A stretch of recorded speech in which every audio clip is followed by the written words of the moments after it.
നമസ്കാരം, ഹൈറേഞ്ച് വാർത്തകളിലേക്ക് സ്വാഗതം. ആദ്യം പ്രധാന വാർത്തകൾ. വേനൽ ചൂടിൽ ഇടുക്കിയിലെ കാർഷിക മേഖലയ്ക്കുണ്ടായ നഷ്ടം വിലയിരുത്താൻ കൃഷി വകുപ്പ് മന്ത്രി പി പ്രസാദ് വ്യാഴാഴ്ച ഇടുക്കിയിലെത്തുമെന്ന് മന്ത്രി റോഷി അഗസ്റ്റിൻ. 175 കോടി രൂപയുടെ നഷ്ടമാണ് വരൾച്ചയിൽ ഉണ്ടായിട്ടുള്ളത്. ജില്ലയിൽ മാത്രം 16,000 ഹെക്ടർ ഭൂമിയിലെ കൃഷി നശിച്ചു. അടിയന്തര പ്രാധാന്യത്തോടെ നാശനഷ്ടങ്ങൾ സർക്കാർ വിലയിരുത്തുമെന്നും റോഷി അഗസ്റ്റിൻ. ഹൈറേഞ്ചിന്റെ നാടകാചാര്യൻ MC കട്ടപ്പനയ്ക്ക് നാടിന്റെ യാത്രാമൊഴി. കട്ടപ്പന സെന്റ് ജോർജ് ഫൊറോന പള്ളി സെമിത്തേരിയിൽ മൃതദേഹം സംസ്കരിച്ചു. മന്ത്രി റോഷി അഗസ്റ്റിൻ, MM മണി MLA തുടങ്ങിയവർ വീട്ടിലെത്തി അന്തിമോപചാരം അർപ്പിച്ചു. ഇരട്ടയാറിൽ പെൺകുട്ടിയെ മരിച്ച നിലയിൽ കണ്ടെത്തിയ സംഭവം ആത്മഹത്യയെന്ന നിഗമനത്തിൽ പോലീസ്. ശാസ്ത്രീയ പരിശോധനാ റിപ്പോർട്ട് കൂടി ലഭിച്ച ശേഷമേ ഇക്കാര്യം സ്ഥിരീകരിക്കൂവെന്ന് അന്വേഷണ സംഘം. തടവുപുള്ളികളിൽ ഒരാൾക്ക് ഡെങ്കിപ്പനി സ്ഥിരീകരിച്ചതിനെ തുടർന്ന് പീരുമേട് സബ് ജയിലിലെ 10 തടവുകാരെ മുട്ടം സബ് ജയിലിലേക്ക് മാറ്റി. ഒരു സെല്ലിലെ 10 തടവുകാരെ മാറ്റിപ്പാർപ്പിച്ചത് രോഗം പടരുമെന്ന ആശങ്കയെ തുടർന്ന്. വിശദമായ വാർത്തകൾ. വേനൽ ചൂടിൽ ഇടുക്കിയിലെ കാർഷിക മേഖലയ്ക്കുണ്ടായ നഷ്ടം വിലയിരുത്താൻ കൃഷി വകുപ്പ് മന്ത്രി പി പ്രസാദ് വ്യാഴാഴ്ച ഇടുക്കിയിലെത്തുമെന്ന് മന്ത്രി റോഷി അഗസ്റ്റിൻ. 175 കോടി രൂപയുടെ നഷ്ടമാണ് വരൾച്ചയിൽ ഉണ്ടായിട്ടുള്ളത്. ഏലം മേഖലയിലാണ് ഏറ്റവും കൂടുതൽ നാശനഷ്ടം. ജില്ലയിൽ മാത്രം 16,000 ഹെക്ടർ ഭൂമിയിലെ കൃഷി നശിച്ചതായാണ് വിലയിരുത്തൽ. കുമളിയിലും കട്ടപ്പനയിലുമാണ് മന്ത്രി സന്ദർശനം നടത്തുക. അടിയന്തര പ്രാധാന്യത്തോടെ നാശനഷ്ടങ്ങൾ സർക്കാർ വിലയിരുത്തുമെന്നും റോഷി അഗസ്റ്റിൻ കട്ടപ്പനയിൽ പറഞ്ഞു.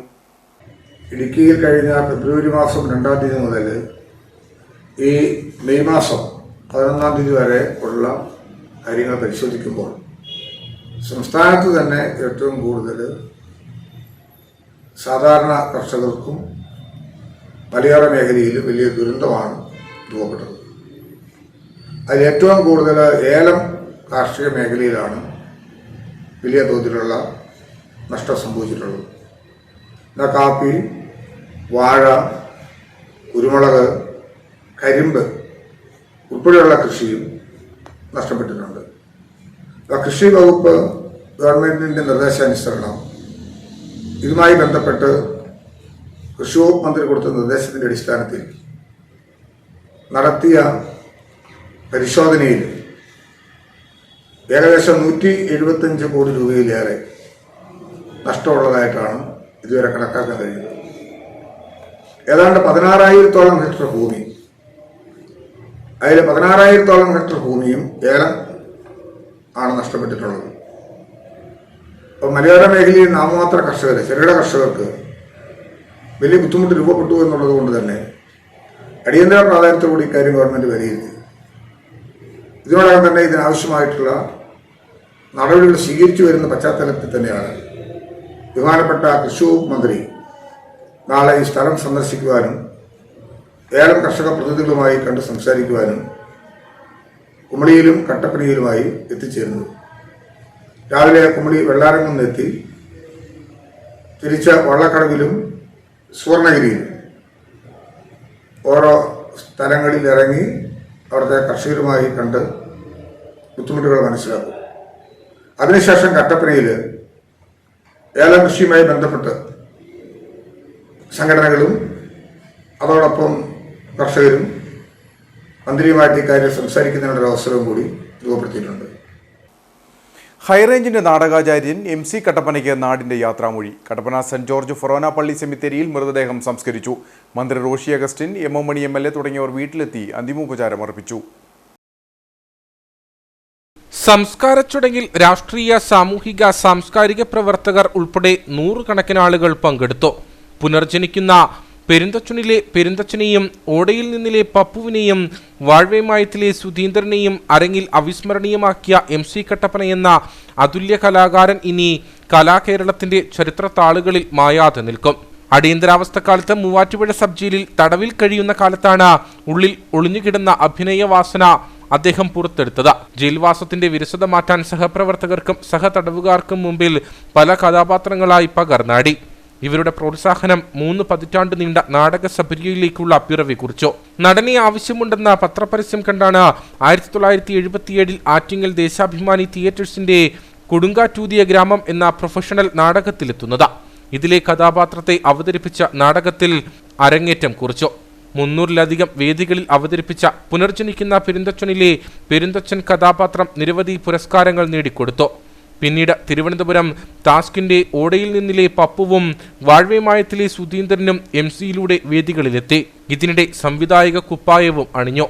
ചങ്ങനാശ്ശേരി അണിയറയുടെ ആദ്യകാല ഹിറ്റുകളെല്ലാം അണിയിച്ചൊരുക്കിയത് MC കട്ടപ്പനയാണ്.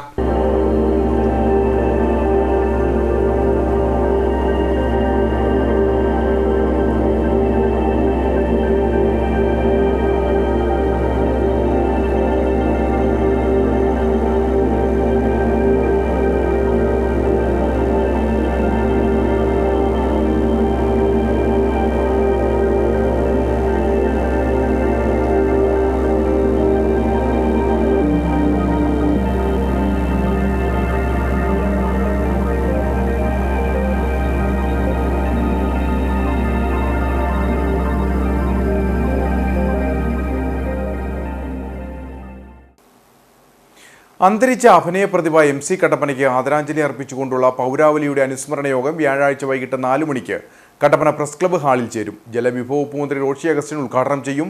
വിവിധ രാഷ്ട്രീയ, സാമൂഹ്യ, സാംസ്കാരിക സംഘടനാ നേതാക്കൾ പങ്കെടുക്കും. ഇരട്ടയാറിൽ പെൺകുട്ടിയെ മരിച്ച നിലയിൽ കണ്ടെത്തിയ സംഭവം ആത്മഹത്യയെന്ന നിഗമനത്തിൽ പോലീസ്. എന്നാൽ ശാസ്ത്രീയ പരിശോധനാ റിപ്പോർട്ട് കൂടി ലഭിച്ച ശേഷമേ ഇക്കാര്യം സ്ഥിരീകരിക്കൂ എന്ന് അന്വേഷണ സംഘം വ്യക്തമാക്കി. കഴിഞ്ഞ ദിവസമാണ് ഇരട്ടയാറിലെ വീടിനുള്ളിൽ പെൺകുട്ടിയെ ദുരൂഹ സാഹചര്യത്തിൽ മരിച്ച നിലയിൽ കണ്ടെത്തിയത്. ശ്വാസം മുട്ടിയുള്ള മരണമാണെന്നാണ് പോസ്റ്റ്മോർട്ടം റിപ്പോർട്ട്. കിടപ്പുമുറിയിൽ കഴുത്തിൽ ഇലാസ്റ്റിക് കൊണ്ടുള്ള ബെൽറ്റ് ചുറ്റിയ നിലയിലായിരുന്നു മൃതദേഹം. പെൺകുട്ടിയെ വിളിച്ചുണർത്താൻ എത്തിയ അമ്മയാണ് ആദ്യം മൃതദേഹം കണ്ടത്. ഉടൻ തന്നെ പോലീസിൽ വിവരമറിയിക്കുകയായിരുന്നു. Kattappana DYSP PV Baby, special branch DYSP KR ബിജു, കട്ടപ്പന SHO N സുരേഷ് കുമാർ എന്നിവരടങ്ങിയ സംഘമാണ് കേസന്വേഷണം നടത്തുന്നത്. പെൺകുട്ടിയുടെ മൊബൈൽ ഫോണിലെ വിവരങ്ങൾ പരിശോധിച്ചു വരികയാണ്. ഫോൺ വിളികളും വാട്സാപ്പ് സന്ദേശങ്ങളും ഉൾപ്പെടെ വിശദമായി പരിശോധിക്കുന്നുണ്ട്. ബന്ധുക്കൾ ഉൾപ്പെടെ നിരവധി പേരെയും 2 ദിവസങ്ങളിലായി ചോദ്യം ചെയ്തു. തടവ് പുള്ളികളിൽ ഒരാൾക്ക് ഡെങ്കിപ്പനി സ്ഥിരീകരിച്ചതിനെ തുടർന്ന് പീരുമേട് സബ് ജയിലിലെ 10 തടവുകാരെ മുട്ടം സബ് ജയിലിലേക്ക് മാറ്റി. രോഗം പടരുമെന്ന ആശങ്കയെ തുടർന്നാണ് പീരുമേട് ജയിലിലെ ഒരു സെല്ലിലെ 10 തടവുകാരെ മാറ്റിപ്പാർപ്പിച്ചത്. കഴിഞ്ഞ ദിവസം പുതുതായി എത്തിയ തടവുകാരനാണ് ഡെങ്കിപ്പനി സ്ഥിരീകരിച്ചത്. ഇയാളെ മറ്റൊരു സെല്ലിൽ കൊതുകുവല നൽകി ഒറ്റയ്ക്ക് പാർപ്പിച്ചു. ഇവിടെയുണ്ടായിരുന്ന മറ്റ് തടവുകാരെ മാറ്റിപ്പാർപ്പിക്കാൻ സ്ഥലമില്ലാത്തതിനാലാണ് മുട്ടം ജയിലിലേക്ക് മാറ്റിയത്. രോഗം പടരുമെന്ന ആശങ്കയെ തുടർന്നാണ് ഒരു സെല്ലിലെ 10 തടവുകാരെ മാറ്റിപ്പാർപ്പിച്ചത്. തുടർന്ന് സഹതടവുകാർക്കാർക്കും രോഗം പിടിപെട്ടിട്ടില്ലെന്ന മെഡിക്കൽ പരിശോധന നടത്തി ഉറപ്പുവരുത്തി. 36 തടവുകാരെ പാർപ്പിക്കുവാനുള്ള സൗകര്യമാണ് പീരുമേട് ജയിലിനുള്ളത്. എന്നാൽ തടവുകാരുടെ എണ്ണം വർദ്ധിച്ചതിനാൽ 65 തടവുകാരാണ് ഇപ്പോൾ ഇവിടെയുള്ളത്. നെടുങ്കണ്ടം, കട്ടപ്പന, പീരുമേട് എന്നിവിടങ്ങളിലെ വിവിധ കോടതികളിൽ നിന്നും തടവുകാരായി അയക്കുന്നവരെയാണ് ഇവിടെ പാർപ്പിക്കുന്നത്. നിർമ്മാണം നടന്നുവരുന്ന പുതിയ ജയിൽ സമുച്ചയം പൂർത്തീകരിക്കുന്നതോടെ 56 തടവുകാരെ കൂടി അധികമായി പാർപ്പിക്കാൻ കഴിയുമെന്ന് ജയിൽ വകുപ്പ് ഉദ്യോഗസ്ഥർ അറിയിച്ചു. ഇനി HCN വാർത്താ പരമ്പരയായ കുരുക്കഴിയാത്ത കട്ടപ്പന.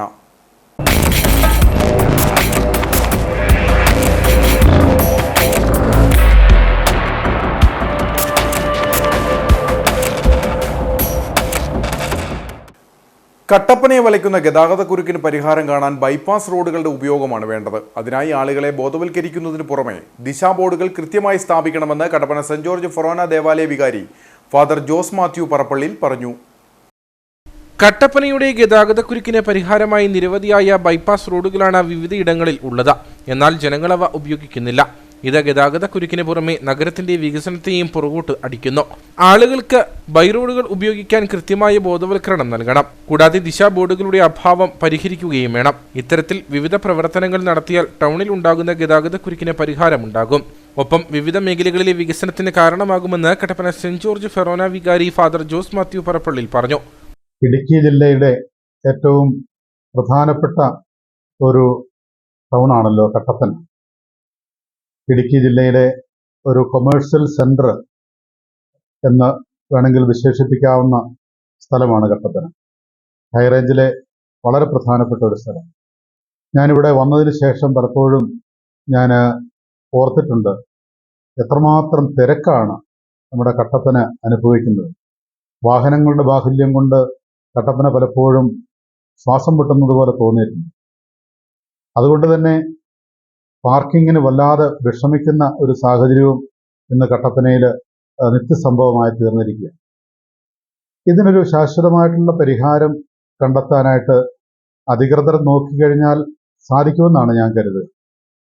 നമുക്ക് ബൈപ്പാസ് ഉണ്ട്, അതുപോലെ തന്നെ ബൈവേകൾ പലതും ഉണ്ട്.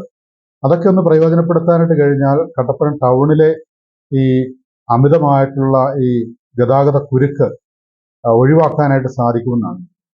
അതൊരു അടിയന്തര പ്രാധാന്യത്തോടെ അധികൃതരുടെ ഭാഗത്തു നിന്ന് ശ്രദ്ധ ചെലുത്തേണ്ട ഒരു കാര്യം തന്നെയാണ്.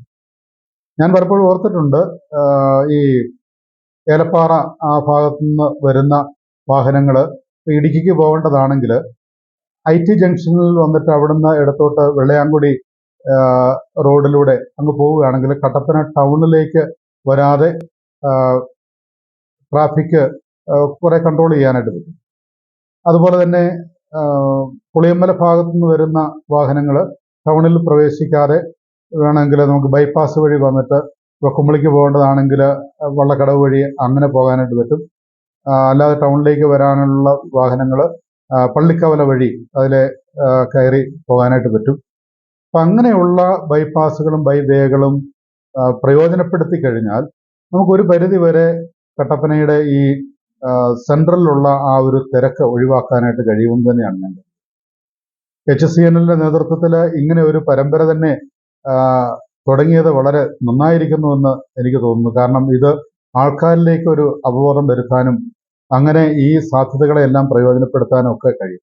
പക്ഷെ പുറത്തുനിന്ന് വരുന്ന ആളെ സംബന്ധിച്ചിടത്തോളം ഇങ്ങനെയൊക്കെ വഴികളുണ്ട് എന്നുള്ള കാര്യം പലപ്പോഴും അറിയത്തില്ല. അപ്പോൾ അറിയത്തില്ലാത്ത ഒരു സാഹചര്യത്തിൽ അവർ നേരെ സാധാരണ മെയിൻ വഴിയെ തന്നെ അവർ വന്ന് കൂടുതൽ കുരുക്കൽപ്പെടാനാണ് സാധ്യത. അതിന് പരിഹാരമായിട്ട് ചെയ്യേണ്ടത് നല്ല സൈൻ ബോർഡുകൾ ഇങ്ങനെയുള്ള സ്ഥലങ്ങളിലൊക്കെ വെച്ച് കഴിഞ്ഞാൽ തീർച്ചയായിട്ടും ആ വഴികൾ ഉപയോഗപ്പെടുത്തുകയും അങ്ങനെ ടൗണിലെ ഈ ഗതാഗത കുരുക്ക് നിയന്ത്രിക്കാനായിട്ട് സാധിക്കും. ഇത് കട്ടപ്പനയുടെ ഉപരി വികസനത്തിന് ഇത് സഹായിക്കുമെന്നുള്ള കാര്യത്തിൽ യാതൊരു സംശയവുമില്ല. ഇങ്ങനെ വാഹനങ്ങൾ തിരിച്ചുവിടുമ്പോൾ കട്ടപ്പന ടൗൺ മാത്രമല്ല അതിൻ്റെ പ്രാന്തപ്രദേശങ്ങളും കൂടെ വികസിക്കാനായിട്ട് ഇടയാകും. ഇന്ന് കട്ടപ്പന ടൗണിന് ഉള്ളിലേക്ക് വരുന്ന ഒരാൾക്ക് അവിടെ വാഹനങ്ങൾ പാർക്ക് ചെയ്യാനായിട്ട് പറ്റുന്നില്ല. അതുകൊണ്ട് തന്നെ ബിസിനസ് സ്ഥാപനങ്ങളിൽ നിന്ന് ബിസിനസ് നടത്താനും വാഹനങ്ങൾ പാർക്ക് ചെയ്യാനും ഒക്കെയുള്ള അസൗകര്യം ഉണ്ട് എന്നുള്ളതും ഒരു യാഥാർത്ഥ്യമാണ്. അതുകൊണ്ട് കൂടുതൽ ബിസിനസ് നടക്കാനും ആൾക്കാർക്ക് പ്രയോജനപ്രദമാകാനും ഇങ്ങനെയുള്ള കാര്യങ്ങളൊക്കെ സാധിക്കുമെന്നാണ് ഞാൻ കരുതുന്നത്. അതുപോലെ തന്നെ ഓട്ടോറിക്ഷ സ്റ്റാൻഡുകളൊക്കെ കൃത്യമായിട്ടുള്ള ഒരു നിയമം പാലിച്ചുകൊണ്ട് തന്നെ ആ വിധത്തിലൊക്കെ ക്രമീകരിച്ചു കഴിഞ്ഞാൽ അത് കൂടുതൽ സഹായകരമാകും തന്നെയാണ് പ്രതീക്ഷിക്കുക. അതുകൊണ്ട് HCNന്റെ ഈ സംരംഭത്തിന് ഞാൻ എല്ലാ ആശംസകളും നേരുന്നു. അധികൃതരുടെ ശ്രദ്ധയിൽ ഇത് പെടാനായിട്ട് ഇടയാകട്ടെ. അങ്ങനെ നമ്മുടെ ബൈപ്പാസുകളിലും ബൈവേകളുകളും ഒക്കെ ഒന്ന് പ്രയോജനപ്പെടുത്താനായിട്ട് ഉപകരിക്കാൻ പൊതുജനത്തിന് ഒരു വേണ്ട അവബോധം കിട്ടാനായിട്ട് സൈൻ ബോർഡുകളും മറ്റുമൊക്കെ നൽകി നമ്മുടെ ഈ കട്ടപ്പനയിലെ ഈ ഗതാഗതക്കുരുക്കും ഈ ശ്വാസം മുട്ടലും ഒക്കെ ഒന്ന് ഒഴിവാക്കാനായിട്ട് കഴിയട്ടെ എന്ന് ആശംസിക്കുന്നു, പ്രാർത്ഥിക്കുന്നു. നിലവിൽ വലിയ ഗതാഗതക്കുരുക്കിനെയാണ് ഓരോ ദിവസവും കട്ടപ്പന അഭിമുഖീകരിക്കുന്നത്. സാധനങ്ങൾ മേടിക്കാൻ ടൗണിലേക്ക് എത്തുന്നവർ മണിക്കൂറുകൾ കഴിഞ്ഞാണ് ടൗണിൽ നിന്നും മടങ്ങുന്നത്. പലപ്പോഴും പല വ്യാപാര സ്ഥാപനങ്ങളിൽ കയറാനും ആളുകൾക്ക് സാധിക്കുന്നില്ല.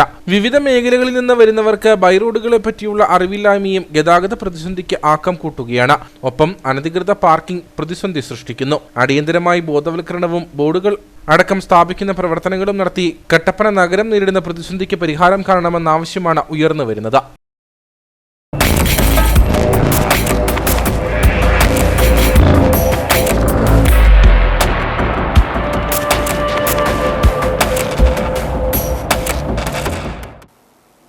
അടിമാലി പ്രദേശത്ത് കുട്ടി ഡ്രൈവർമാരുടെ എണ്ണം പെരുകുന്നു. അവധിക്കാലത്ത് പ്രായപൂർത്തിയാകാത്ത നിരവധി കുട്ടികളാണ് സുരക്ഷാ മുൻകരുതലുകൾ കൂടാതെ ഇരുചക്ര വാഹനവുമായി നിരത്തിലേക്ക് ഇറങ്ങുന്നത്.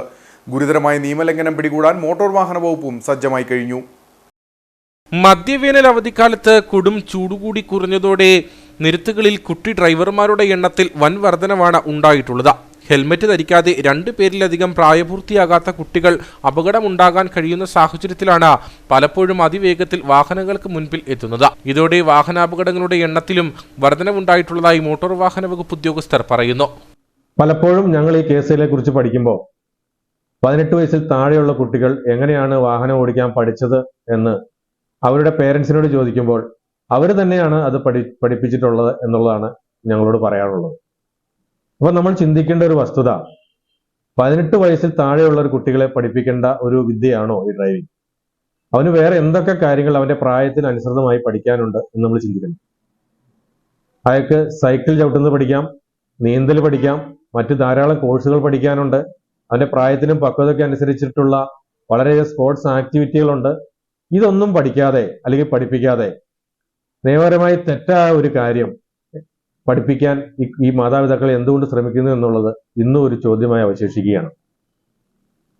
ചെറിയ കുട്ടികൾക്ക് നമുക്കറിയാം, വലിയ മുതിർന്നവരെക്കാൾ പെട്ടെന്ന് കാര്യങ്ങളോട് ശരിയായ കാര്യങ്ങൾ, ശരിയായ തീരുമാനങ്ങൾ എടുത്ത് പ്രാവർത്തികമാക്കാൻ കഴിവില്ല എന്ന് നമുക്ക് എല്ലാവർക്കും അറിയാവുന്ന കാര്യമാണ്. പെട്ടെന്ന് തീരുമാനങ്ങൾ എടുത്ത് നടപ്പിലാക്കേണ്ട ഒരു കലയാണ് അല്ലെങ്കിൽ ഒരു വിദ്യയാണ് ഡ്രൈവിംഗ് എന്ന് പറയുന്നത്. ഇവർ ഇരുചക്ര വാഹനം ഓടിച്ച് റോഡിലേക്ക് ഇറങ്ങുമ്പോൾ പെട്ടെന്ന് ഒരാൾ വട്ടം ചാടി അല്ലെങ്കിൽ മറ്റേതെങ്കിലും പ്രതികൂല സാഹചര്യങ്ങളെ അവർ നേരിട്ടു. ഇവർക്ക് ആ സമയത്ത് എന്താണ് ചെയ്യേണ്ടത് എന്നുള്ള ഒരു കൃത്യമായ ബോധം, പ്രവർത്തനം അവരിൽ നിന്ന് ഉണ്ടാകാതെ വരികയാണ്. ഇവർ അപകടത്തിൽപ്പെടുന്നത് മാത്രമല്ല, മറ്റുള്ളവരെ അതിഭീകരമായ അപകടത്തിലേക്ക് തള്ളിവിടുകയും ചെയ്യും. ഇത്തരം അപകടങ്ങളിലെല്ലാം ശ്രദ്ധിച്ചു നോക്കിയാൽ നമുക്കറിയാം, ഒരിക്കലും തിരിച്ചു തരാത്ത നഷ്ടങ്ങളാണ് ഇവരെല്ലാം വരുത്തി വെക്കുന്നത്. അതുകൊണ്ട് മാതാപിതാക്കളോട് ഒരു വാക്ക് പറയാനുള്ളത്, ശിക്ഷാ നടപടിയെ നിങ്ങൾ ആലോചിക്കുന്നതിനൊപ്പം തന്നെ നമ്മൾ നമ്മുടെ കുട്ടികളെ പ്രായത്തിനനുസൃതമായ നിയമപരമായ കാര്യങ്ങൾ മാത്രമേ പഠിപ്പിക്കാൻ പാടുള്ളൂ എന്നൊരു അഭ്യർത്ഥനയുണ്ട്. നമ്മൾ തെറ്റായ കാര്യങ്ങൾ അവരെ പഠിപ്പിക്കുമ്പോൾ അവരുടെ മനസ്സിലും ആ തെറ്റായ സന്ദേശമാണ് എപ്പോഴും സ്വീകരിക്കപ്പെടുന്നത്.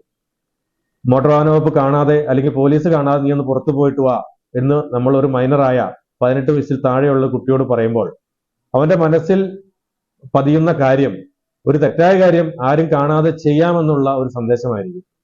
ഇതുകൂടി നമ്മുടെ മാതാപിതാക്കൾ മനസ്സിലാക്കേണ്ടുന്ന ഒരു വസ്തുതയാണ്.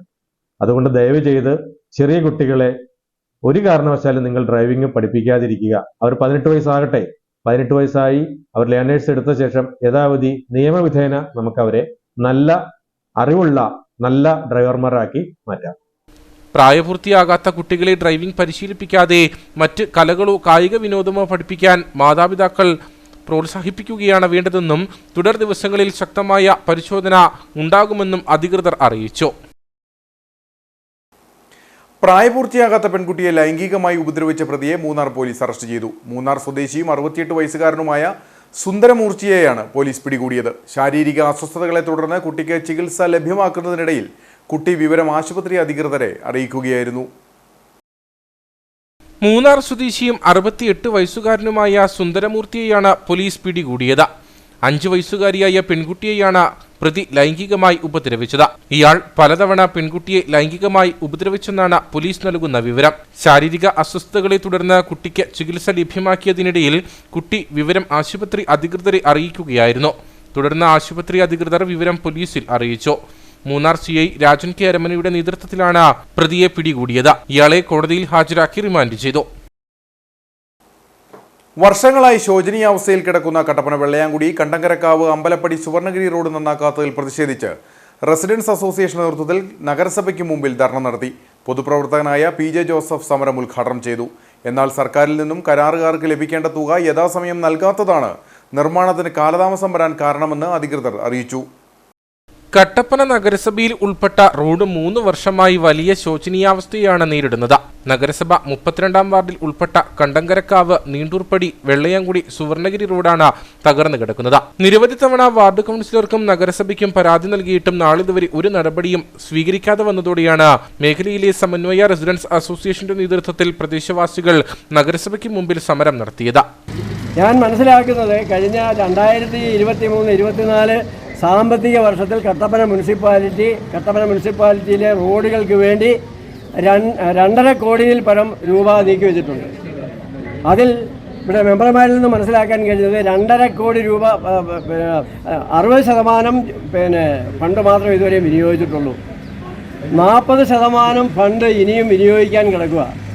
അപ്പോൾ ഇത്രയും ഫണ്ട് വിനിയോഗിക്കാൻ കിടക്കുമ്പോൾ ഇത്രയും പ്രധാനപ്പെട്ട, ഇത്രയും ഗൗരവമേറിയ ട്രാഫിക് പ്രോബ്ലം ഉൾപ്പെടെ ആളുകളുടെ കാൽനട ജാഥ, സൈക്കിൾ യാത്ര, അതുപോലെ തന്നെ വാഹനയാത്ര, ഇതെല്ലാം ദുഷ്കരമാക്കുന്ന ഒരു ചെറിയ റോഡിൻ്റെ കാര്യത്തിൽ ഇത്രമാത്രം നിരുത്തരവാദപരമായ ഒരു നിലപാട് സ്വീകരിക്കുന്ന മെമ്പറുടെ നിലപാടിൽ ഞങ്ങൾ ശക്തമായി പ്രതിഷേധിക്കുകയാണ്. വെള്ളയാങ്കുടി ടൗണിൽ കയറാതെ അടിമാലിക്കുമ്പളി ദേശീയപാതയിൽ നിന്നും എളുപ്പമാർഗത്തിൽ സുവർണഗിരി റോഡിലേക്ക് കടക്കാവുന്ന പാത കൂടിയാണിത്. ഒപ്പം വെള്ളയാങ്കുടി ടൗണിൽ ഗതാഗത തടസ്സമുണ്ടായാൽ ആളുകൾ ബൈപ്പാസായും ഈ പാതയാണ് ഉപയോഗിക്കുന്നത്. എന്നാൽ അധികൃതർ നാളിതുവരെ റോഡിനോട് അവഗണന മാത്രമാണ് കാണിക്കുന്നതെന്ന് പ്രദേശവാസികൾ ആരോപിച്ചു. പ്രദേശവാസികൾ പ്രതിഷേധവുമായി നഗരസഭയ്ക്ക് മുമ്പിലെത്തിയതോടെ കരാറുകാരനെ വിളിച്ചു വരുത്തുകയും വ്യാഴാഴ്ച റോഡിന്റെ പണി ആരംഭിക്കാമെന്നും തിങ്കളാഴ്ചയോടെ കോൺക്രീറ്റ് നടത്താനും തീരുമാനമായി. അത് ഗവൺമെന്റിൽ നിന്ന് ലഭിക്കേണ്ട പൈസ സമയാസമയത്ത് കരാറുകാർക്ക് കൊടുക്കാത്തത് കൊണ്ട് വലിയ വൈഷമ്യങ്ങൾ മുനിസിപ്പാലിറ്റി നേരിടുന്നുണ്ട്. അതാണ് യാഥാർത്ഥ്യമായ വസ്തുത. ആ റോഡ് എത്രയും പെട്ടെന്ന് ചെയ്യുന്നതിനാവശ്യമായ കാര്യങ്ങൾ പൊതുമരാമത്ത് സ്റ്റാൻഡിംഗ് കമ്മിറ്റി വളരെ ഇനിഷ്യേറ്റീവ് എടുത്ത അത്തരം കാര്യങ്ങളിൽ പൊതുമരാമത്ത് സ്റ്റാൻഡിംഗ് കമ്മിറ്റിയുടെ നേതൃത്വത്തിൽ എല്ലാ റോഡിൻ്റെയും അവലോകനങ്ങൾ നടന്നു വരികയാണ്. ചെയ്യാത്ത മുഴുവൻ റോഡുകളെയും ചെയ്യുന്നതിനുള്ള ക്രമീകരണങ്ങൾ പൂർത്തീകരിക്കും. മനഃപൂർവ്വമായി കോൺട്രാക്ടറുടെ ഭാഗത്തുനിന്ന് വീഴ്ചയുണ്ടായാൽ അതിൻ്റെ ശക്തമായ നടപടിയെടുക്കുന്നതിന് ആവശ്യമായ നടപടികളും കൗൺസിൽ ആലോചിക്കുന്നുണ്ട്. മരാമത്തുമായി ബന്ധപ്പെട്ട മുഴുവൻ വർക്കുകളും ടെൻഡർ ചെയ്യുകയും അത് കോൺട്രാക്ടർമാരെ എടുക്കുകയും എഗ്രിമെൻ്റ് വയ്ക്കുകയും ചെയ്തിട്ടുള്ളതാണ്. പാർലമെൻറ്റ് ഇലക്ഷൻ വരുന്നു എന്നുള്ളതുകൊണ്ട് നേരത്തെ തന്നെ വർക്കുകളുടെ എല്ലാം എസ്റ്റിമേറ്റ് എടുക്കുകയും ആവശ്യമായ TS വാങ്ങി ടെൻഡർ ചെയ്യുകയും ചെയ്തിട്ടുള്ളതാണ്. ഈ പറയുന്ന റോഡ് എന്ന് പറയുന്ന കണ്ടങ്കരപ്പടി നീണ്ടൂർപ്പടി റോഡ് എന്ന് പറയുന്ന റോഡിന് 5 ലക്ഷം രൂപ കോൺക്രീറ്റ് വർക്കിന് വേണ്ടി വെച്ചിട്ടുള്ളതാണ്. പക്ഷേ ഇത് കോൺട്രാക്ട് ചെയ്ത ആളുകൾ പല കോൺട്രാക്ടർമാരും വർക്ക് ചെയ്യാൻ തയ്യാറാകാതെ വരുന്നത് ഭീമമായ തുക അവർക്ക് ഗവൺമെൻറ്റിൽ നിന്നും കിട്ടാനുണ്ട് എന്നുള്ളത് കൊണ്ടാണ്. എങ്കിലും ഈ സാമ്പത്തിക പരിമിതിക്കുള്ളിൽ കോൺട്രാക്ടർമാരുടെ മീറ്റിങ്ങുകളെ വിളിച്ചും അവരുമായി ബന്ധപ്പെട്ടും ഏതാണ്ട് 75% വർക്കുകളും മുനിസിപ്പാലിറ്റിയിലേത് തീർക്കാനായിട്ട് സാധിച്ചിട്ടുണ്ട്. ഈ വർക്ക് എന്ന് പറയുന്നത് വളരെ അടിയന്തരമായി ചെയ്യണം എന്ന് വർക്കെടുത്ത കോൺട്രാക്ടറോട് പറയുകയും അതിന് പ്രകാരം നാളെ തന്നെ JCB ഇട്ട് അവിടെ വർക്കുകൾ ആരംഭിക്കുകയും തിങ്കളാഴ്ച ആ റോഡിൻ്റെ കോൺക്രീറ്റ് നടപടികൾ തുടങ്ങുകയും ചെയ്യാം എന്ന കോൺട്രാക്ടറുമായി ഇപ്പം വിളിച്ചു വരുത്തി സംസാരിച്ച് ധാരണയായിട്ടുണ്ട്. പ്രതിഷേധ പരിപാടിയിൽ PJ Joseph, Boban T Augustine, Sunny Parakkandam, Sijo Everest, Bineesh ചമ്പപ്പള്ളിയിൽ, ഷൈലാമണി തുടങ്ങിയവർ പങ്കെടുത്തു. കൊട്ടാരക്കര ഡിണ്ടിക്കൽ ദേശീയപാതയിൽ കുട്ടിക്കാനം വളഞ്ഞാങ്ങാനത്തിന് സമീപം വാഹനാപകട പരമ്പര. രാവിലെ ഉണ്ടായ 2 അപകടങ്ങളിൽ 2 പേർക്ക് പരിക്കേറ്റു. ഒരാളുടെ പരിക്ക് ഗുരുതരമാണ്. വളഞ്ഞാങ്ങാനം വളവിൽ ആദ്യം ചരക്ക് ലോറി അപകടത്തിൽപ്പെട്ടിരുന്നു. ലോറി റോഡിൽ നിയന്ത്രണം നഷ്ടമായി വട്ടം മറിയുകയായിരുന്നു. ഈ ലോറി ക്രെയിൻ ഉപയോഗിച്ച് നീക്കുന്നതിനിടെ ഇതേ വളവിൽ തമിഴ്നാട്ടിൽ നിന്നും പാലുമായി കോട്ടയം ഭാഗത്തേക്ക് പോയ ലോറി നിയന്ത്രണം നഷ്ടപ്പെട്ട റോഡരികിൽ നിർമ്മിച്ച ക്രാഷ് ബാരിയറിലും സംരക്ഷണ ഭിത്തിയിലുമായി ഇടിക്കുകയായിരുന്നു. അപകടത്തിൽ ലോറി ഡ്രൈവറും ക്ലീനറും വാഹനത്തിൽ നിന്ന് തെറിച്ച വളവിന് താഴത്തെ റോഡിലേക്ക് വീണു. ലോറി ഡ്രൈവറുടെ പരിക്ക് ഗുരുതരമാണ്. ഇരുവരെയും മുണ്ടക്കയത്തെ ആശുപത്രിയിൽ പ്രവേശിപ്പിച്ചു. ഇരുവരും തമിഴ്നാട് സ്വദേശികളാണ്. പാൽ കൊണ്ടുവന്ന ലോറി ഇടിച്ച് റോഡരികിൽ നിർത്തിയിട്ടിരുന്ന മറ്റൊരു കാറിനും കേടുപാടുകൾ സംഭവിച്ചു. സംസ്ഥാന സഹകരണ വകുപ്പിന്റെ നേതൃത്വത്തിലുള്ള സ്റ്റുഡൻസ് മാർക്കറ്റിന്റെ ഉദ്ഘാടനം കട്ടപ്പനയിൽ നടന്നു. നഗരസഭാ ചെയർപേഴ്സൺ ബീന ടോമി ഉദ്ഘാടനം ചെയ്തു. സംസ്ഥാന സഹകരണ വകുപ്പിന്റെ നേതൃത്വത്തിൽ കൺസ്യൂമർ ഫെഡിന്റെ ആഭിമുഖ്യത്തിൽ ആരംഭിക്കുന്ന സ്റ്റുഡൻസ് മാർക്കറ്റുകളുടെ ഇടുക്കി ജില്ലാതല മാർക്കറ്റാണ് കട്ടപ്പന നഗരസഭാ കെട്ടിടത്തിൽ പ്രവർത്തനം ആരംഭിച്ചത്. വിദ്യാർത്ഥികൾക്ക് ആവശ്യമായ എല്ലാ സാധനങ്ങളും പൊതുവിപണി വിലയേക്കാൾ 20% മുതൽ 40% വരെ വിലക്കുറവിൽ സ്റ്റുഡൻസ് മാർക്കറ്റിൽ ലഭ്യമാക്കും. മാർക്കറ്റിന്റെ ഉദ്ഘാടനം നഗരസഭാ ചെയർപേഴ്സൺ ബീന ടോമി നിർവഹിച്ചു. സ്കൂൾ തുറക്കുന്ന സമയത്ത് 20 മുതൽ 40% വരെ വിലക്കുറവ് ഉണ്ട്. അപ്പം എല്ലാവർക്കും ഇതൊരു സഹായകരമാകട്ടെ. ഇതിലൂടെ എല്ലാവിധ ആശംസകളും നേർന്നുകൊണ്ട് ഈ ഒരു യോഗം ഉദ്ഘാടനം ചെയ്തായി പ്രഖ്യാപിച്ചുകൊള്ളുന്നു. കൺസ്യൂമർ ഫെഡിന്റെ സ്വന്തം ഉൽപ്പന്നമായ ത്രിവേണി നോട്ട്ബുക്കുകൾ, പ്രമുഖ ബ്രാൻഡുകളുടെ കുട, ലഞ്ച് ബോക്സ്, ബാഗ് തുടങ്ങിയ വിദ്യാർത്ഥികൾക്ക് ആവശ്യമായ മുഴുവൻ സാധനങ്ങളും മാർക്കറ്റിൽ ഒരുക്കിയിട്ടുണ്ട്. കേരളത്തിലെ ഉപഭോക്തൃ സഹകരണ സ്ഥാപനങ്ങളുടെ അപെക്സ് ബോഡിയായ കൺസ്യൂമർ ഫെഡ് സംസ്ഥാന വ്യാപകമായി 500-ലധികം സ്റ്റുഡൻറ് മാർക്കറ്റുകൾ ആരംഭിക്കുകയാണ്. വിദ്യാർത്ഥികൾക്ക് ആവശ്യമായ എല്ലാ പഠനോപകരണങ്ങളും 20% മുതൽ 40% വരെ വിലക്കുറവിൽ ഈ സ്റ്റുഡൻറ് മാർക്കറ്റിൽ നിന്ന് ലഭ്യമാകുന്നു എന്നുള്ളതാണ് ഇതിൻ്റെ ഏറ്റവും വലിയ പ്രത്യേകത. സ്കൂൾ തുറക്കുന്ന സമയത്ത് കുട്ടികളുടെ മാതാപിതാക്കൾക്ക് ഉണ്ടാകുന്ന അധിക സാമ്പത്തിക ബാധ്യത ലഘൂകരിക്കുക എന്ന ലക്ഷ്യത്തോടുകൂടി പൊതുവിപണിയിൽ ഇടപെടാനുള്ള സർക്കാർ തീരുമാനത്തിൻ്റെ ഭാഗമായിട്ടാണ് കൺസ്യൂമർ ഫെഡ് ഇത്തരത്തിലുള്ള സ്റ്റുഡൻറ് മാർക്കറ്റുകൾ ആരംഭിച്ചിട്ടുള്ളത്. ജൂൺ 15 വരെ വിപണി പ്രവർത്തിക്കും. ജില്ലയിലെ വിവിധ സർവീസ് സഹകരണ ബാങ്കുകളുമായി ചേർന്ന 8 സ്റ്റുഡൻസ് മാർക്കറ്റുകളും കൺസ്യൂമർ ഫെഡറേഷൻ ജില്ലയിലെ ത്രിവേണി സൂപ്പർ മാർക്കറ്റുകളിലൂടെയും സ്റ്റുഡൻസ് മാർക്കറ്റ് സംഘടിപ്പിക്കുന്നുണ്ട്. കേരളത്തിലാകെ 500 സ്റ്റുഡൻസ് മാർക്കറ്റുകൾ ആരംഭിച്ചിട്ടുണ്ട്. വേനലവധി കഴിഞ്ഞ് സ്കൂൾ തുറക്കുന്ന സമയത്തുണ്ടാകുന്ന പൊതുവിപണിയിലെ സ്കൂൾ സ്റ്റേഷനറികളുടെ വിലക്കയറ്റത്തെ പിടിച്ചു നിർത്തി രക്ഷിതാക്കൾക്ക് സഹായകരമാകുന്നതിനു വേണ്ടിയാണ് സ്റ്റുഡൻസ് മാർക്കറ്റുകൾ തുടങ്ങിയിട്ടുള്ളത്. ഫാൻസി ബാഗുകളും ബ്രാൻഡഡ് കുടകളും വിപണിയിൽ ലഭ്യമാണ്.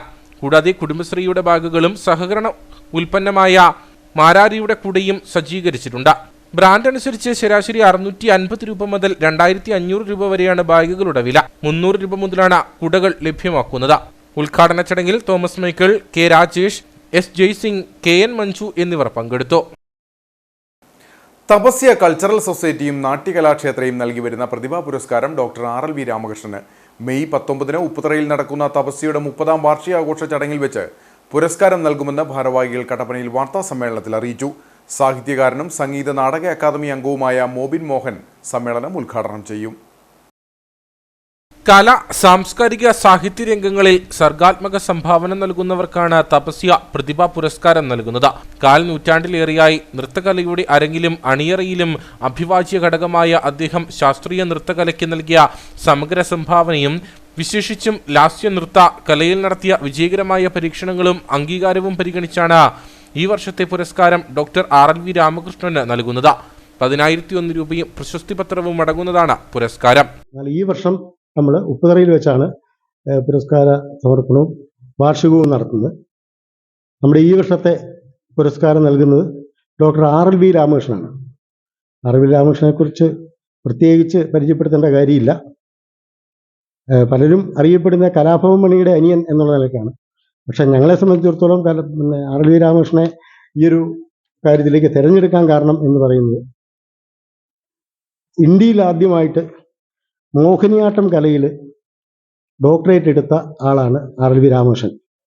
അദ്ദേഹത്തിന് ഈ കഴിഞ്ഞയിടെയാണ് മോഹിനിയാട്ടത്തിൽ ഡോക്ടറേറ്റ് കിട്ടുന്നത്. അതുകൊണ്ട് തന്നെയാണ് ഈ വർഷം നമ്മൾ RLV രാമകൃഷ്ണനെ ഈ പുരസ്കാരത്തിന് തിരഞ്ഞെടുക്കാൻ കാരണം. മെയ് 19 ഉപ്പുതറയിൽ നടക്കുന്ന തപസ്യയുടെ 30ാമത് വാർഷിക ആഘോഷ ചടങ്ങിൽ doctor RLV Ramakrishnan serial cinema താരം അനിൽ കെ ശിവറാം പുരസ്കാരം നൽകും. സാഹിത്യകാരനും സംഗീത നാടക അക്കാദമി അംഗവുമായ മോബിൻ മോഹൻ സമ്മേളനം ഉദ്ഘാടനം ചെയ്യും. സംഗീതജ്ഞൻ തങ്കച്ചൻ പാല, നടൻ MC കട്ടപ്പന എന്നിവരെ ദർശന പ്രസിഡന്റ് EJ ജോസഫ് ചടങ്ങിൽ അനുസ്മരിക്കും. തുടർന്ന് തപസ്യ നാട്യകലാക്ഷേത്രയുടെ നാട്യോത്സവ് 2024 നടക്കും. വാർത്താ സമ്മേളനത്തിൽ Tapasya cultural society secretary NK Rajan, director board അംഗങ്ങളായ CS Rajendran, AM George, Shijo Philip, Aparna Sasi, Ashwini Krishna എന്നിവർ പങ്കെടുത്തു. കാമാക്ഷി ഗ്രാമപഞ്ചായത്തിലെ ടൂറിസം ഡെസ്റ്റിനേഷൻ കേന്ദ്രമായി തെരഞ്ഞെടുത്ത കരിക്കൻമേട് പരുന്തുംപാറ ഇടുക്കി ജില്ലാ കളക്ടർ ഷീബ ജോർജ് സന്ദർശിച്ചു. വിനോദസഞ്ചാരികൾക്ക് അടിസ്ഥാന സൗകര്യമൊരുക്കുന്നതിനും മറ്റുമായി ടൂറിസം മേഖലയ്ക്ക് റവന്യൂ ഭൂമി വിട്ടുകൊടുക്കുന്നതിനും വേണ്ടിയുള്ള നടപടികളുടെ ഭാഗമായാണ് കളക്ടറും സംഘവും സ്ഥലം സന്ദർശിച്ചത്.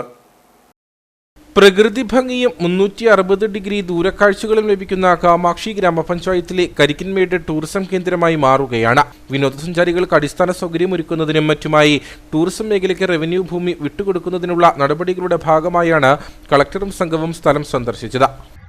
ഇതിൻ്റെ വികസനവുമായി ബന്ധപ്പെടുത്തി ഈ പഞ്ചായത്ത് ഭരണസമിതി വന്ന സന്ദർഭം മുതൽ അവിടെ ഭൂമി കിട്ടുന്നതിനും ആ ഭൂമിയിൽ ടൂറിസം ഡിപ്പാർട്ട്മെൻറ്റുമായി സഹകരിച്ചുകൊണ്ട് അടിസ്ഥാന വികസനത്തിനും ടൂറിസ്റ്റുകളെ ആകർഷിക്കാൻ കഴിയുന്ന തരത്തിൽ ബൈനോക്കുലർ സ്ഥാപിച്ചുകൊണ്ടുള്ള വാച്ച് ടവറും അതോടൊപ്പം തന്നെ ഗ്ലാസ് ബ്രിഡ്ജും ഒരുപാട് വികസന പ്രവർത്തനങ്ങൾക്ക് സാധ്യതയുള്ളതും ആകർഷിക്കപ്പെടുന്ന ഒരു കേന്ദ്രമാണ് കരിക്കൻമേട് പരുന്തുംപാറ. പ്രകൃതി സൗന്ദര്യം കൊണ്ടും അതോടൊപ്പം തന്നെ അവിടെ നിന്ന് നോക്കിയാൽ ഇടുക്കി റിസർവോയർ ഏറ്റവും സമീപത്ത് കാണുന്നതിനും മൂന്നാർ മേഖലകൾ ഉൾപ്പെടെയുള്ള മലനിരകളും പ്രദേശങ്ങളെല്ലാം കാണാൻ കഴിയുന്ന സൂര്യ ഉദയ അസ്തമയങ്ങൾ ഏറ്റവും നയനഭംഗിയായി കാണാൻ കഴിയുന്ന മേഖലയാണ് കരിക്കൻമേട് പരുന്തുംപാറ.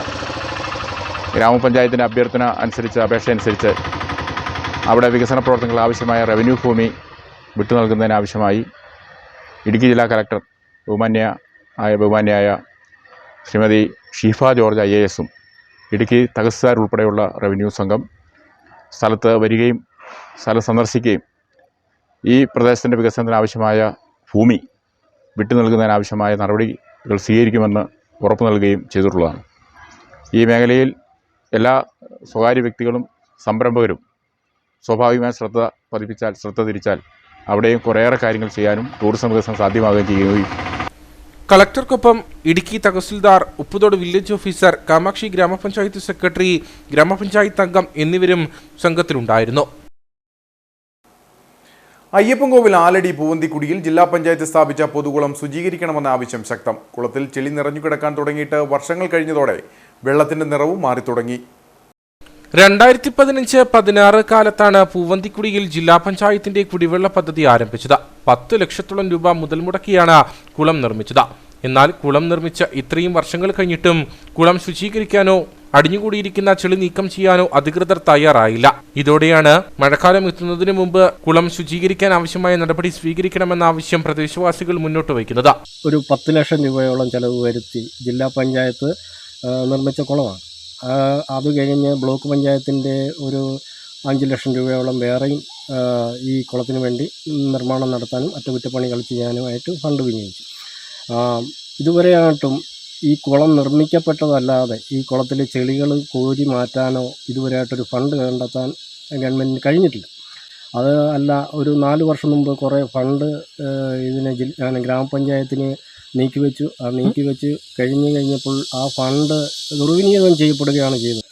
ഗ്രാമപഞ്ചായത്ത് ഇടപെട്ട് ഈ വെള്ളം ഒന്ന് തേകി മാറ്റി അതിൻ്റെ അകത്ത് ചെളികൾ കോരി ഗുണഭോക്താക്കളും കൂടും, അവരെല്ലാം ഒന്ന് ചേർത്ത് പിടിച്ച് ഈ ചെളിയെല്ലാം മാറ്റി വെള്ളമടിക്കുവാൻ പറ്റുമായിരുന്നെങ്കിൽ അത് വലിയൊരു കാര്യമായിട്ടാണ് ഈ പൂവന്തിക്കുടിയിലെ ഇതിൻ്റെ ഗുണഭോക്താക്കളെല്ലാം കരുതിക്കൂട്ടുന്നത്. 100ഓളം കുടുംബങ്ങളാണ് ഈ കുടിവെള്ള പദ്ധതിയെ ആശ്രയിച്ചു കഴിയുന്നത്.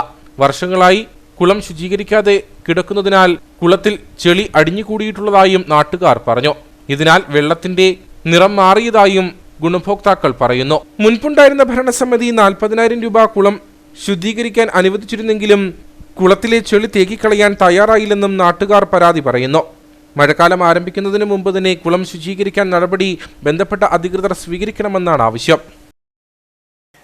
ഇരട്ടയാർ ശ്രുതിലയ മ്യൂസിക് സ്കൂളിന്റെ 5ാമത് വാർഷികം വിപുലമായ പരിപാടികളോടെ നടന്നു. ഇരട്ടയാർ വനിതാ സാംസ്കാരിക നിലയത്തിൽ നടന്ന പരിപാടി ജില്ലാ പഞ്ചായത്ത് അംഗം ജിജി കെ ഫിലിപ്പ് ഉദ്ഘാടനം ചെയ്തു.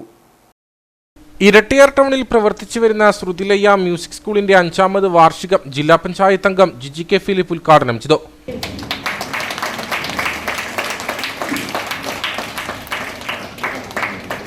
കുട്ടികളൊക്കെ പണ്ട് ചിത്രം വരയ്ക്കുമ്പോൾ പാടുമ്പോൾ നിർത്തിക്കുമ്പോൾ പോയി പഠിച്ചോളം പറയായിരുന്നു. എല്ലാവർക്കും പഠിച്ച് മാർക്ക് മേടിക്കുന്ന കുട്ടികളെ മാത്രമാണ്. സ്കൂളിൽ പോലും പോയി പാടിയ ഒരു കുട്ടിയെ ചിലർക്ക് 99% പേരൻസും കുട്ടികൾ പാടുമ്പോൾ പേരൻസ് സമ്മതിക്കില്ല, വേണ്ട, ചിത്രം വരയ്ക്കുമ്പോഴും സമ്മതിക്കില്ല, കളിക്കാൻ പോയാലും സമ്മതിക്കില്ല. ആ കാലം മാറി. ഇന്ന് ഇത് തൊഴിൽ ലഭ്യമാകുന്ന മറ്റ് അനുബന്ധ മേഖല കൂടിയായി മാറി എന്നുള്ളതാണ് ഇതിന്റെ ഏറ്റവും പ്രധാനപ്പെട്ട കാര്യം. ഒരു പ്രധാനപ്പെട്ട കാര്യം, നമുക്കൊക്കെ കഴിവുണ്ടാവും കുട്ടികൾക്ക് പലരും. ആ കഴിവുള്ള കുട്ടികളെ തിരിച്ചറിയുന്നത് പലപ്പോഴും ആദ്യം അമ്മയാണ്, പിന്നീട് അച്ഛനാണ്. ഒരുപക്ഷെ അമ്മയും അച്ഛനും തിരിച്ചറിഞ്ഞതിനോ അറിയാത്തതോ കുട്ടികളെ കണ്ടെത്തുന്നതും പ്രോത്സാഹിപ്പിക്കുന്നതും പലപ്പോഴും അധ്യാപകരായിരിക്കും. അധ്യാപകർക്ക് വരുന്നത് വലിയ ജോലിയുണ്ട്, വലിയ ഉത്തരവാദിത്തങ്ങളുണ്ട്. പക്ഷെ അത് നിർവഹിക്കപ്പെടുന്നുണ്ടോ എന്ന് നമ്മൾ ആലോചിക്കേണ്ടതാണ്.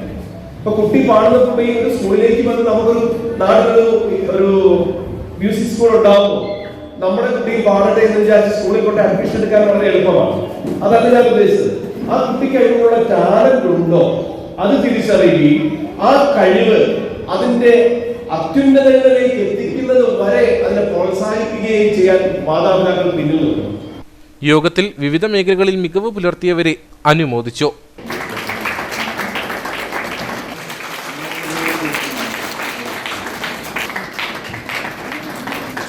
ഗ്രാമപഞ്ചായത്ത് പ്രസിഡന്റ് ജിഷ ഷാജി അധ്യക്ഷയായിരുന്നു. കേരള ആർട്ട് ഡയറക്ടർ ബാബു സെബാസ്റ്റ്യൻ മുഖ്യപ്രഭാഷണം നടത്തി.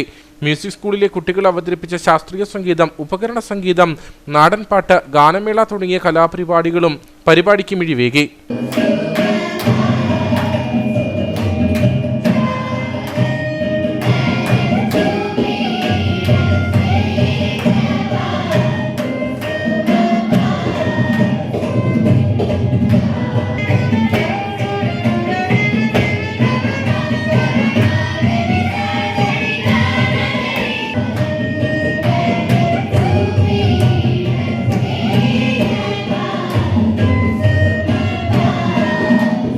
ശ്രുതിലയ ഡയറക്ടർ PN സുരേന്ദ്രൻ, CPM Kattappana area secretary VR Suji, PB Shaji, Shibu Sathyan, Saji Ayyanamkuzhi, Saji Joseph എന്നിവർ സംസാരിച്ചു.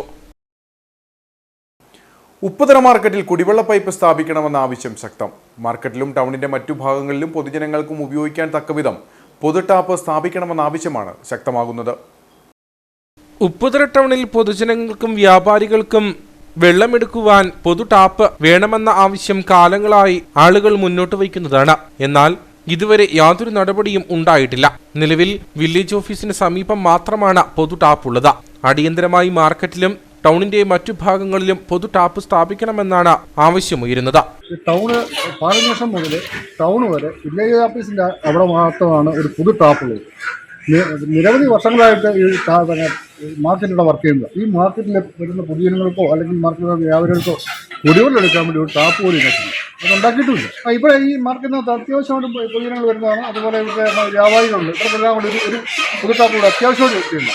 മുൻപ് 9 ഏക്കർ ജംഗ്ഷനിലേക്ക് തിരിയുന്ന ഭാഗത്ത് പൊതു ടാപ്പ് ഉണ്ടായിരുന്നെങ്കിലും ഇപ്പോൾ ഇത് ഉപയോഗയോഗ്യമല്ല. മാർക്കറ്റിനുള്ളിലെ വ്യാപാരികൾക്കും പൊതുജനങ്ങൾക്കും ഉപയോഗിക്കുന്നതിനു വേണ്ടി അടിയന്തരമായി പൊതു ടാപ്പ് സ്ഥാപിക്കണമെന്നാണ് ആവശ്യം. കട്ടപ്പന പുളിയൻമല ക്രൈസ്റ്റ് കോളേജിൽ മുഖാമുഖം പരിപാടി സംഘടിപ്പിച്ചു. MG യൂണിവേഴ്സിറ്റിയും ക്രൈസ്റ്റ് കോളേജും സംയുക്തമായി സംഘടിപ്പിച്ച പരിപാടിയിൽ Thodupuzha Newman college assistant professor doctor Jithin Joy ക്ലാസുകൾ നയിച്ചു. MG യൂണിവേഴ്സിറ്റിയും കട്ടപ്പന ക്രൈസ്റ്റ് കോളേജും സംയുക്തമായിട്ടാണ് മുഖാമുഖം സംഘടിപ്പിച്ചത്. 4 വർഷ ബിരുദ പ്രോഗ്രാമിനെ കുറിച്ച് കൂടുതൽ വിവരങ്ങൾ വിദ്യാർത്ഥികളിലേക്കും രക്ഷിതാക്കളിലേക്കും എത്തിക്കുക എന്ന ലക്ഷ്യം മുൻനിർത്തിയായിരുന്നു പരിപാടി. യൂണിവേഴ്സിറ്റി മാസ്റ്റർ ട്രെയിനറും ന്യൂമാൻ കോളേജ് അസിസ്റ്റന്റ് പ്രൊഫസറുമായ ഡോക്ടർ ജിതിൻ ജോയി ക്ലാസുകൾ നയിച്ചു. നിങ്ങളെക്കാളും കൂടുതൽ ആൾക്കാർക്ക് ബാക്കിയുള്ളവർക്കായിരുന്നു ടെൻഷൻ. നിങ്ങളുടെ ഭാവിയെ കുറിച്ച് റേഷൻകാരനും പാലുകാരനും ഒക്കെ ടെൻഷൻ അടിച്ചിരുന്ന ദിവസങ്ങളായിരുന്നു. കാരണം അവർക്ക് ഇതിനെക്കുറിച്ച് ഗോസിപ്പ് പറയാനുള്ള ദിവസങ്ങൾ. അവരുടെ ഭാവി, നിങ്ങളുടെ ഭാവി അവരാണ് തീരുമാനിക്കുന്നത്. നിങ്ങൾ നന്നായി പറയും. ഞാൻ അന്ന് അവനെ ആ കോഴ്സിന് വിട്ടുകൊണ്ടാണ് ഞാൻ അവർ രക്ഷപ്പെട്ടത്. ഇപ്പൊ CA-കാരുടെ നിങ്ങളൊരു ഓടി കാർ നടക്കുമ്പോൾ അവൻ പറയും പാലുകാരനായി 4ാം ക്ലാസ് കുസ്തിയായി എന്നാലും പറയും ഞാൻ അന്ന് BCom വിട്ടുകൊണ്ടാണ് അവൻ ഇന്ന് രക്ഷപ്പെട്ടത്. ാണ് എന്ന് പറഞ്ഞ് പലരും പറ്റും. ഉദാഹരണത്തിന് ഞാൻ +2 കഴിഞ്ഞപ്പോൾ ആ സമയത്തായിരുന്നു നേഴ്സിംഗിന്റെ ഒരു മൂവ്. എല്ലാവരും നേഴ്സിംഗിന് പോകും. എന്റെ ക്ലാസ്സിൽ ഞാനും വേറെ ഒരു ആള് മാത്രമേ നേഴ്സിംഗിന് പോകാത്തുള്ളൂ. ആമ്പിളർ എല്ലാവരും പോകും. കാരണം അന്ന് പറഞ്ഞത് ആണുങ്ങളെ നോക്കാൻ ആണുങ്ങൾ വരുന്ന കാലഘട്ടം വരും. അപ്പോൾ എല്ലാ ആണുങ്ങളെയും നോക്കാൻ മെയിൽ നേഴ്സുമാർ വേണം എന്ന് പറഞ്ഞുകൊണ്ടാണ് എല്ലാവരും പോയിക്കൊണ്ടിരുന്നത്. വാഴയിലൊക്കെ പഠിച്ചമാരായിട്ട് ഇപ്പം എൻ്റെ കൂടെ അന്ന് നേഴ്സിംഗ് പോയ കോഴിക്കോട് നടത്തി കരിമത്ത് നിന്നുണ്ട്. ഈ ഡിഗ്രിക്ക് പോകുന്ന സമയത്ത് ഒരു നേഴ്സിംഗിന് പോകും.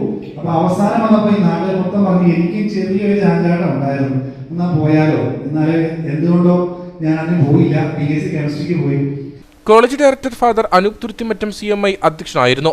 College administrator father Chandy Kizhakkayil, college IQAC director Shamili George, academic nodal officer Dhanya Mohanan തുടങ്ങിയവർ സംസാരിച്ചു. നിരവധി വിദ്യാർത്ഥികളും മാതാപിതാക്കളും പരിപാടിയിൽ പങ്കെടുത്തു. കട്ടപ്പന ഇരട്ടയാർ റോഡിൽ വിദേശ മദ്യവിൽപ്പനശാലയുടെ സമീപത്ത് മാലിന്യം കുന്നുകൂടുന്നു. നിരവധി തവണ നഗരസഭയുടെ നേതൃത്വത്തിൽ മാലിന്യം നീക്കം ചെയ്തുവെങ്കിലും ഇത് വീണ്ടും തുടരുകയാണ്. കഴിഞ്ഞ ദിവസം പെയ്ത ശക്തമായ മഴയിൽ മാലിന്യം കുടിവെള്ള സ്രോതസ്സുകളിലേക്ക് ഒഴുകിയെത്തുന്ന സ്ഥിതിയുമുണ്ടായി. കട്ടപ്പന ഇരട്ടയാർ റോഡിൽ വിദേശ മദ്യവിൽപ്പനശാലയുടെ സമീപത്താണ് മാലിന്യം കുമിഞ്ഞുകൂടുന്നത്. വ്യാപാരശാലകളിൽ നിന്നുള്ള മാലിന്യങ്ങൾക്ക് പുറമെ വീടുകളിൽ നിന്നുള്ള കുട്ടികളുടെ നാപ്കിൻ അടക്കം ഇവിടെ തള്ളുന്നുണ്ട്. മാലിന്യ നിക്ഷേപത്തിനെതിരെ വിവിധ മുന്നറിയിപ്പ് ബോർഡുകളടക്കം സ്ഥാപിച്ചിട്ടുണ്ടെങ്കിലും മാലിന്യ നിക്ഷേപം തകൃതിയായി നടക്കുകയാണ്. മഴക്കാലമാകുന്നതോടെ പ്രദേശവാസികളാണ് ഏറെ ദുരിതത്തിലാകുന്നത്. എത്ര പറഞ്ഞാലും ആളുകൾക്ക് മനസ്സിലാകാത്ത രീതിയിലുള്ള മാലിന്യ നിക്ഷേപമാണ് ഇവിടെ. പ്ലാസ്റ്റിക്കും ജൈവ അജൈവ മാലിന്യങ്ങളെല്ലാം ഇവിടെ പ്ലാസ്റ്റിക് കവറിൽ കെട്ടിക്കുക. ഇത് വളരെ പ്രതിഷേധാർഹവും ഖേദകരവുമാണ്. ഇതിലൊരു മാറ്റം ഉണ്ടാവണം. ഇനി ഇവിടെ മാലിന്യം നിക്ഷേപിക്കാതിരിക്കാൻ തക്കതുള്ള നടപടികൾ, ഇവിടെ ക്യാമറ സ്ഥാപിച്ചുകൊണ്ട് ആരാണോ മാലിന്യം ഇടുന്നത് അവരെ കണ്ടെത്തി അവരെ ശക്തമായി താക്കിയതും പിഴയും അവർക്ക് ഇംപ്രിസ്മെന്റ് അടക്കമുള്ള ശിക്ഷ കൊടുക്കാൻ കഴിയുമെങ്കിൽ ആ രീതിയിലുള്ള ശക്തമായ ശിക്ഷാ നടപടിയിലേക്ക് പോകുവാൻ ശ്രമിക്കണം. ഇത് ഒരിക്കലും അനുവദിക്കാൻ കഴിയാത്ത, ഒരു പരിഷ്കൃത സമൂഹത്തിന് ഒരിക്കലും അനുവദിക്കാൻ കഴിയാത്ത, ഒരു നഗരസഭയ്ക്ക് ഒരിക്കലും അനുവദിക്കാൻ കഴിയാത്ത, ഒരു നഗരസഭ പരിധിയിൽ ഒരിക്കലും നടക്കരുതാത്ത കാര്യമാണ് വരുന്നത്. എനിക്ക് തോന്നുന്നു മറ്റു സ്ഥലങ്ങളിലൊന്നും ഇങ്ങനെ ഒരു മാലിന്യ നിക്ഷേപം കാണുന്നില്ല. മഴക്കാലപൂർവ്വ ശുചീകരണ പ്രവർത്തനങ്ങൾ അടിയന്തരമായി നടത്തുമെന്ന് ആരോഗ്യവകുപ്പ് പറയുമ്പോഴും ഇത്തരത്തിൽ മിക്ക സ്ഥലങ്ങളിലും മാലിന്യം കുന്നുകൂടുകയാണ്. വാഹനത്തിലെത്തിച്ചാണ് ഇവിടങ്ങളിൽ മാലിന്യം വലിച്ചെറിയുന്നത്. നഗരസഭയുടെ നേതൃത്വത്തിൽ മുൻപ് മാലിന്യം നീക്കം ചെയ്തുവെങ്കിലും ഏതാനും ദിവസങ്ങൾക്കകം തന്നെ മേഖലയിൽ വീണ്ടും മാലിന്യ നിക്ഷേപം രൂക്ഷമാകുകയാണ്. ഇതോടെ മേഖല സാംക്രമിക രോഗ ഭീഷണിയിലായി. ഹരിതകർമ്മസേനയുടെ പ്രവർത്തനമടക്കം ഊർജിതമായി നടക്കുമ്പോഴും പാതയോരങ്ങളിൽ ഇത്തരത്തിൽ അടിഞ്ഞുകൂടുന്ന മാലിന്യ നിക്ഷേപത്തിന് തടയിടുവാൻ നഗരസഭയ്ക്കോ ആരോഗ്യവകുപ്പിനോ കഴിയുന്നില്ലെന്നാണ് ആക്ഷേപം.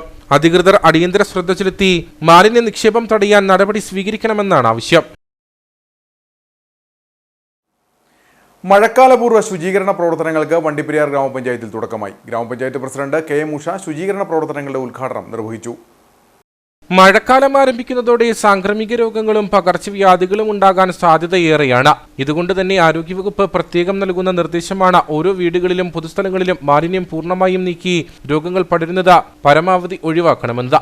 ഇതിന്റെ ഭാഗമായിട്ടാണ് വണ്ടിപ്പെരിയാർ ഗ്രാമപഞ്ചായത്തിന്റെ നേതൃത്വത്തിൽ 57 മൈൽ മുതൽ ശുചീകരണ പ്രവർത്തനം ആരംഭിച്ചത്. ഗ്രാമപഞ്ചായത്ത് പ്രസിഡന്റ് KM ഉഷ ശുചീകരണ പ്രവർത്തനം ഉദ്ഘാടനം ചെയ്തു. പനി ഉൾപ്പെടെയുള്ള മറ്റ് കൊതുക് പരത്തുന്ന ഡെങ്കിപ്പനി ഉൾപ്പെടെയുള്ള രോഗങ്ങൾ ഉണ്ടാകാൻ സാധ്യതയുണ്ട്. അപ്പോൾ അതുകൊണ്ട് തന്നെ അത്തരത്തിലുള്ള രോഗങ്ങൾ വരാതിരിക്കുന്നതിന് വേണ്ടിയുള്ള ശുചീകരണ പ്രവർത്തനങ്ങളാണ് വണ്ടിപ്പെരിയാർ പഞ്ചായത്തിന്റെ നേതൃത്വത്തിൽ നടത്താൻ തുടങ്ങുന്നത്. തുടർന്ന് ഹരിതകർമ്മസേന അംഗങ്ങളെയും തൊഴിലുറപ്പ് തൊഴിലാളികളെയും ഉപയോഗിച്ച ശുചീകരണ പ്രവർത്തനങ്ങൾ നടത്തി. കൂടാതെ വാർഡ് തലത്തിലുള്ള ശുചീകരണ പ്രവർത്തനങ്ങൾക്കും തുടക്കമായി. 50ഓളം പ്രവർത്തകരുടെ നേതൃത്വത്തിലാണ് ശുചീകരണ പ്രവർത്തനങ്ങൾ നടക്കുന്നത്. ഗ്രാമപഞ്ചായത്ത് വൈസ് പ്രസിഡന്റ് ശ്രീരാമൻ, ആരോഗ്യ വിദ്യാഭ്യാസ standing committee chairman KD Ajith തുടങ്ങിയവർ ശുചീകരണ പ്രവർത്തനങ്ങൾക്ക് നേതൃത്വം നൽകി. ഇനി നേർക്കാഴ്ചയിലേക്ക്.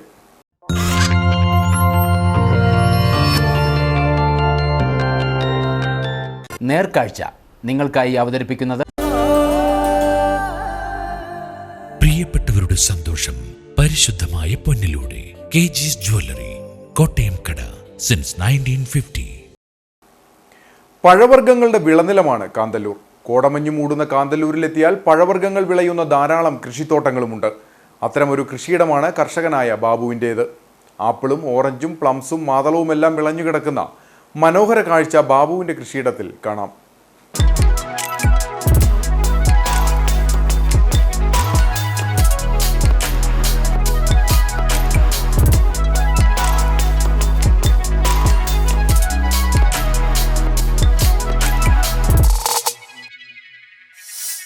സഞ്ചാരികൾ ധാരാളം എത്തുന്ന കാന്തല്ലൂരിലെ മനോഹര കാഴ്ചകളിലൊന്നാണ് പഴവർഗ്ഗങ്ങൾ വിളയുന്ന കൃഷിയിടങ്ങൾ.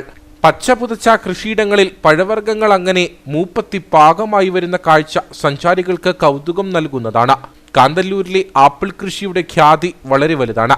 കോടമഞ്ഞ് മൂടുന്ന കാന്തല്ലൂരിലെത്തിയാൽ പഴവർഗ്ഗങ്ങൾ വിളയുന്ന ധാരാളം കൃഷിത്തോട്ടങ്ങളുണ്ട്. അത്തരമൊരു കൃഷിയിടമാണ് കർഷകനായ ബാബുവിൻ്റേത്.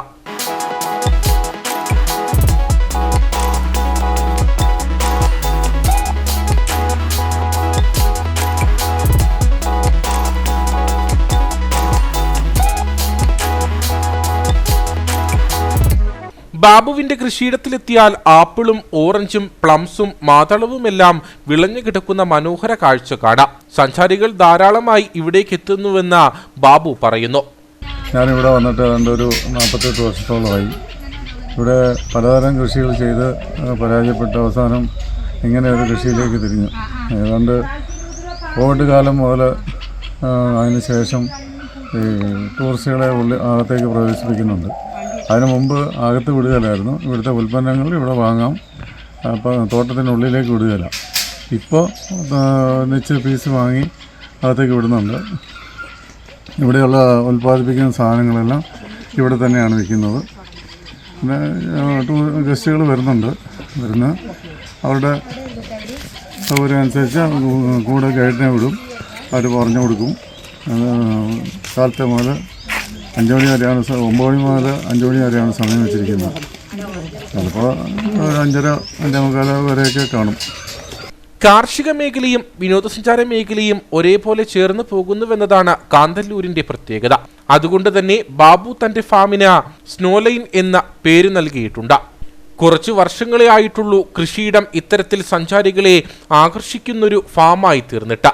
രാവിലെ മുതൽ കൃഷിയിടം കാണുവാൻ സന്ദർശകർക്ക് അവസരമുണ്ട്. ഫാമിലേക്ക് പ്രവേശിക്കുവാൻ ഫീസുണ്ട്. ഫാമിൽ നിന്ന് തന്നെ ശേഖരിച്ചിട്ടുള്ള പഴവർഗ്ഗങ്ങൾ ആവശ്യക്കാർക്ക് വാങ്ങുകയുമാകാം. സബർജലിയും മരത്തക്കാളിയും മുസാമ്പിയും തുടങ്ങി 14 ഇനങ്ങളോളം പഴവർഗ്ഗങ്ങൾ ബാബുവിന്റെ കൃഷിയിടത്തിലുണ്ട്. ഇതുപോലെയുള്ള വിവിധ കൃഷിയിടങ്ങളാണ് കാന്തല്ലൂരിന്റെ ഭംഗി നിറയ്ക്കുന്നത്.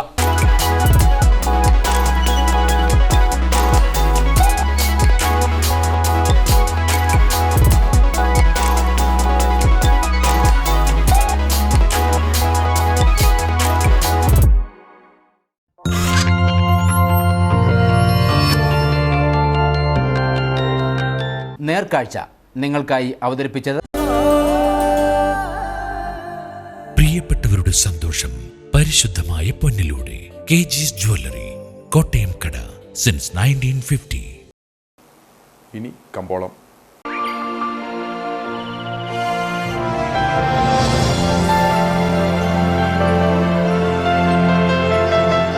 കമ്പോളം നിങ്ങൾക്കായി അവതരിപ്പിക്കുന്നത് പ്രിയപ്പെട്ടവരുടെ സന്തോഷം പരിശുദ്ധമായ പൊന്നിലൂടെ KG's ജ്വല്ലറി, കോട്ടയം കട, since 1950. The Kerala cardamom processing and marketing company ഏലക്ക ലേല വിവരം. ആകലോട്ട് 170, വിൽപ്പനയ്ക്ക് വന്നത് 49,017, വിൽപ്പന നടന്നത് 47,559, കൂടിയ വില 2,537, ശരാശരി വില 2,028. കട്ടപ്പന കമ്പോളം. കുരുമുളക് കിലോഗ്രാമിന് 580 രൂപ, ഏലം കൂടിയ വില 2000, ഏലം ശരാശരി വില 1800, കാപ്പിപ്പരിപ്പ് 320, ഗ്രാമ്പു 950, കൊക്കോ 170, റബ്ബർ 180. സ്വർണം വെള്ളി വിപണി. സ്വർണം ഗ്രാമിന് 6,715 രൂപ, വെള്ളി 87.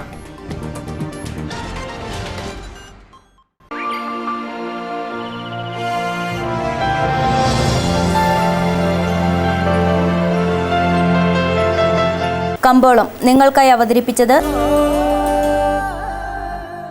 പ്രിയപ്പെട്ടവരുടെ സന്തോഷം പരിശുദ്ധമായ പൊന്നിലൂടെ KG's ജ്വല്ലറി, കോട്ടയം കട, സിൻസ് 1950. പ്രധാന വാർത്തകൾ ഒരിക്കൽ കൂടി. വേനൽ ചൂടിൽ ഇടുക്കിയിലെ കാർഷിക മേഖലയ്ക്കുണ്ടായ നഷ്ടം വിലയിരുത്താൻ കൃഷി വകുപ്പ് മന്ത്രി പി പ്രസാദ് വ്യാഴാഴ്ച ഇടുക്കിയിലെത്തുമെന്ന് മന്ത്രി റോഷി അഗസ്റ്റിൻ. 175 കോടി രൂപയുടെ നഷ്ടമാണ് വരൾച്ചയിൽ ഉണ്ടായിട്ടുള്ളത്. ജില്ലയിൽ മാത്രം 16,000 ഹെക്ടർ ഭൂമിയിലെ കൃഷി നശിച്ചു.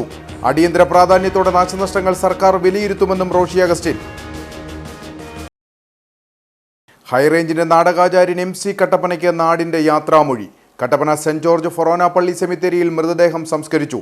മന്ത്രി റോഷി അഗസ്റ്റിൻ, MM മണി MLA തുടങ്ങിയവർ വീട്ടിലെത്തി അന്തിമോപചാരം അർപ്പിച്ചു. ഇരട്ടയാറിൽ പെൺകുട്ടിയെ മരിച്ച നിലയിൽ കണ്ടെത്തിയ സംഭവം ആത്മഹത്യയെന്ന നിഗമനത്തിൽ പോലീസ്. ശാസ്ത്രീയ പരിശോധനാ റിപ്പോർട്ട് കൂടി ലഭിച്ച ശേഷം ഈ കാര്യം സ്ഥിരീകരിക്കൂവെന്ന് അന്വേഷണ സംഘം. തടവുപുള്ളികളിൽ ഒരാൾക്ക് ഡെങ്കിപ്പനി സ്ഥിരീകരിച്ചതിനെ തുടർന്ന് പീരുമേട് സബ് ജയിലിലെ 10 തടവുകാരെ മുട്ടം സബ് ജയിലിലേക്ക് മാറ്റി. ഒരു സെല്ലിലെ 10 തടവുകാരെ മാറ്റിപ്പാർപ്പിച്ചത് രോഗം പടരുമെന്ന ആശങ്കയെ തുടർന്ന്. ഇതോടെ ഈ വാർത്താ ബുള്ളറ്റിൻ സമാപിക്കുന്നു. നമസ്കാരം.